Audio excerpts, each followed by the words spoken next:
सभी को मेरा नमस्कार। आज की वीडियो में पशुओं की जिस बीमारी के बारे में हम बात करेंगे वह किसी विशेष क्षेत्र या देश नहीं बल्कि पूरी दुनिया में पशुओं में होने वाली सबसे बड़ी बीमारी मानी जाती है। इस बीमारी ने पशु जगत में अभी तक सबसे ज्यादा आर्थिक नुकसान किए हैं और आर्थिक नुकसान सिर्फ पशुपालकों का ही नहीं बल्कि देशों का भी, क्योंकि जिस देश में यह बीमारी पाई जाती है उस देश के पशु उत्पाद दूसरे देश खरीदने में संकोच करते हैं, यानी कि आयात करने में संकोच करते हैं। पूरे विश्व में शायद ही कोई पशुपालक होगा जिसने इस बीमारी का नाम नहीं सुना होगा। जी हाँ, आप सही समझ रहे हैं, मैं बात कर रहा हूँ FMD, foot and mouth disease, यानी कि पशुओं में होने वाले मुंहपका और खुरपका रोग की।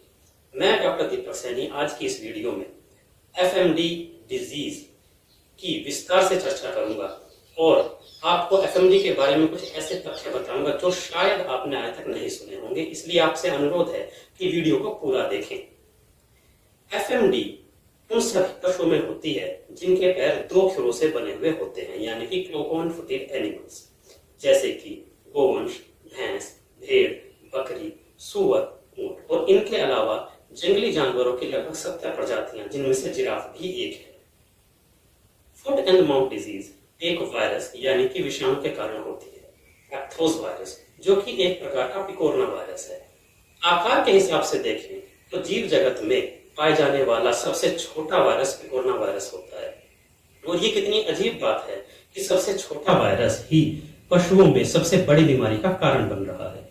जब FMD वायरस पशु के शरीर में एंटर करता है तो वह पशु के नेजोफेरिंग्स यानी कि नाक और मुंह के पिछले हिस्से में पनपना शुरू होता है और इतनी तेजी से पनपता है कि इससे पहले कि बीमारी के लक्षण उस पशु में आए उससे पहले ही ये दूसरे स्वस्थ पशुओं को भी संक्रमित करना शुरू कर देता है। और आपको ये जानकर हैरानी होगी कि उस पशु में ठीक होने के बाद भी लगभग 3.5 साल तक नेजोफेरिंग्स में ये वायरस पाया जा सकता है और दोबारा से बीमारी कर सकता है, बीमारी को फैला सकता है। जब FMD एक बीमार पशु से स्वस्थ पशु में फैलती है तो उसके कई कारण हो सकते हैं। नेजोफेरिंग्स में वायरस के पनपने के कारण उनमें से सबसे पहला कारण है हवा और सांस के द्वारा फैलना। इसके अलावा जब भी कोई स्वस्थ पशु बीमार पशु के सीधे संपर्क में आता है तब भी ये बीमारी फैलती है, या उसके सीक्रेशन से जैसे कि लार और दूध के संपर्क में आता है तब भी ये बीमारी फैलती है। उसके बाद आते हैं मैकेनिकल फैक्टर्स, यानी कि बीमार पशु का बचा हुआ चारा, पानी, उसका बिछावन और इसके अलावा पशुपालक भी, यानी वह व्यक्ति जो कि पशुओं की देखभाल करता है वह भी बीमार पशुओं से स्वस्थ पशु में इस बीमारी को फैला सकता है। आपको ये बात जानकर हैरानी होगी कि FMD का वायरस पशुओं के सूखे चारे में लगभग 5-6 महीने तक, मिट्टी में लगभग 1 महीने तक और सूखे गोबर में लगभग 15 दिन तक जिंदा रह सकता है, पाया जा सकता है और बीमारी कर सकता है। हमारे क्षेत्रों में एक ट्रेंड है कि अक्सर पशुपालक अपने पशुओं को तालाब पर लेके जाते हैं।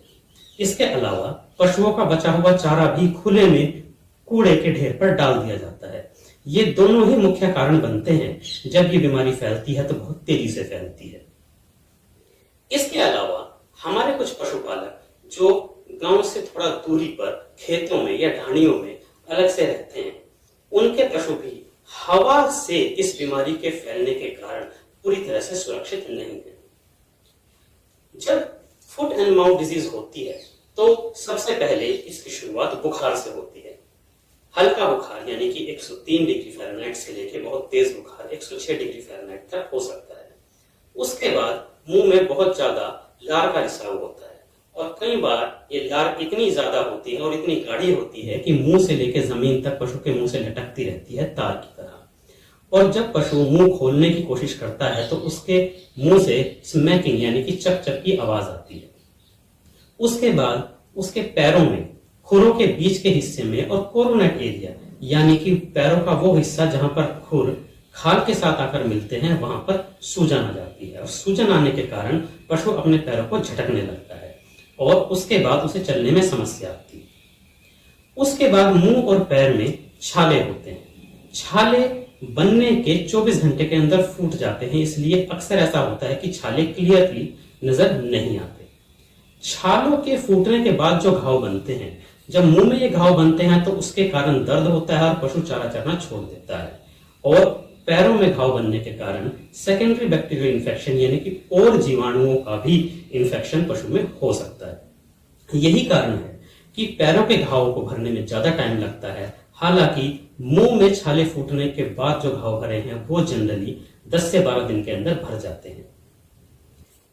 आपको शायद ये पता होगा कि एफएमडी के अंदर कभी कभी छाले नाक पे और लेवटी और थनों पे भी नजर आते हैं। वैसे तो जिन पशुओं में फुट एंड माउथ डिजीज होती है वो पशु लगभग 2 हफ्ते में ठीक हो जाते हैं, लेकिन कभी कभी ये पशु ठीक होने के बावजूद भी लगभग 5-6 दिन के बाद बीमारी दोबारा होती है, और जब वो दोबारा होती है तो उस समय दिल के मांसपेशियों को अफेक्ट करती है, और तब बड़े पशुओं में अक्सर दौरे आने के बाद मृत्यु हो जाती है।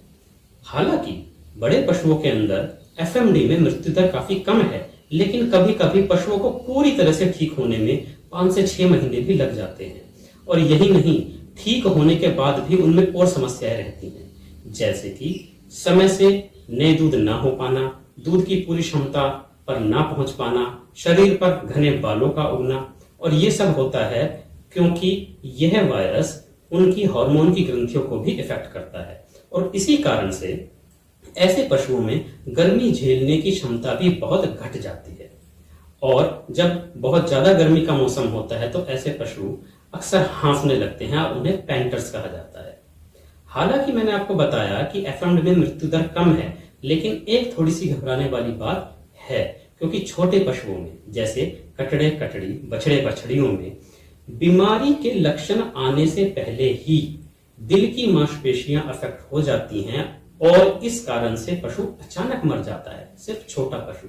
इसी कारण एफएमडी से संक्रमित छोटे पशु में मृत्यु दर अधिक होती है।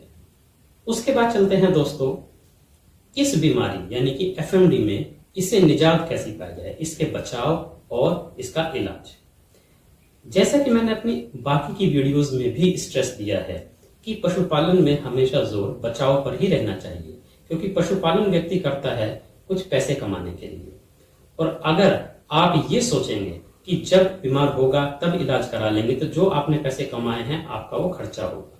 तो इसी वजह से बचाव पर ही ध्यान देना चाहिए। वैसे भी एफएमडी एक वायरल डिजीज है, और वायरल डिजीज का कोई स्पेसिफिक इलाज यानी कि ट्रीटमेंट नहीं होता है। हमें लक्षणों के आधार पर ही ट्रीटमेंट करना होता है। जैसे कि अगर बुखार आया है तो हम बुखार के लिए दवाई या इंजेक्शन दे सकते हैं। इसके अलावा छाले फूटने के बाद जो घाव हुए हैं तो घाव पर मरहम पट्टी कर सकते हैं।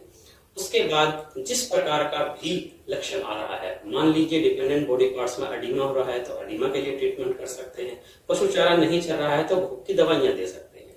और इसके अलावा पशु के शरीर में और उसके आसपास के एरिया में जहां पे वो रह रहा है वहां पे वायरस का लोड कम करने के लिए, ताकि पशु जल्दी ठीक हो जाए और दूसरे पशुओं में बीमारी ना फैले, हम माइल्ड डिसइंफेक्टेंट का प्रयोग कर सकते हैं, जैसे कि KMNO4 यानी कि लाल दवाई, जिसे बनाने का तरीका है 1 लीटर पानी में 1 चुटकी।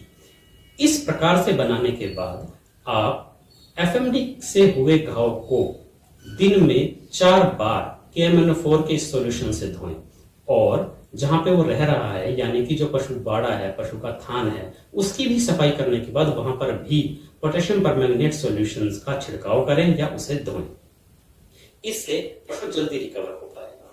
पशु की इम्यूनिटी अच्छी रहे, उसे सेकेंडरी बैक्टीरियल इन्फेक्शन ना लगे, उसके लिए हम लीवामिसोल के इंजेक्शन का इस्तेमाल करते हैं। जैसा मैंने आपसे कहा, कोई स्पेसिफिक ट्रीटमेंट नहीं है। KMNO4 वॉशिंग बेस्ट है, ताकि पशु के शरीर में वायरस का लोड कम हो सके और ये बीमारी फैलने से बचाई जा सके। उसके बाद दोस्तों बात करते हैं बचाव की। बहुत से ऐसे देश हैं जिन्होंने अपने देश को एफएमडी से मुक्त कर लिया है, जैसे कि Canada, north and central America, Europe के कई देश, न्यूजीलैंड और ऑस्ट्रेलिया। और तरीका सिर्फ एक ही है जो मैं आपको बता रहा हूं, वैक्सीनेशन। इसलिए आप अपने पशुओं को साल में 2 बार एफएमडी का वैक्सीनेशन जरूर कराएं। जो लोग वैक्सीनेशन यानी कि टीकाकरण से बचते हैं वैक्सीनेशन स्ट्रेस के कारण, वो हमारा एक दूसरा वीडियो देख सकते हैं पशुपालन के 4 स्थान, जिसमें हमने ये बताया है कि एफएमडी के कारण होने वाले वैक्सीनेशन स्ट्रेस, जो कि सभी पशुओं में नहीं होता है, कुछ पशुओं में होता है, उसका मैनेजमेंट कैसे करें। जय हिंद।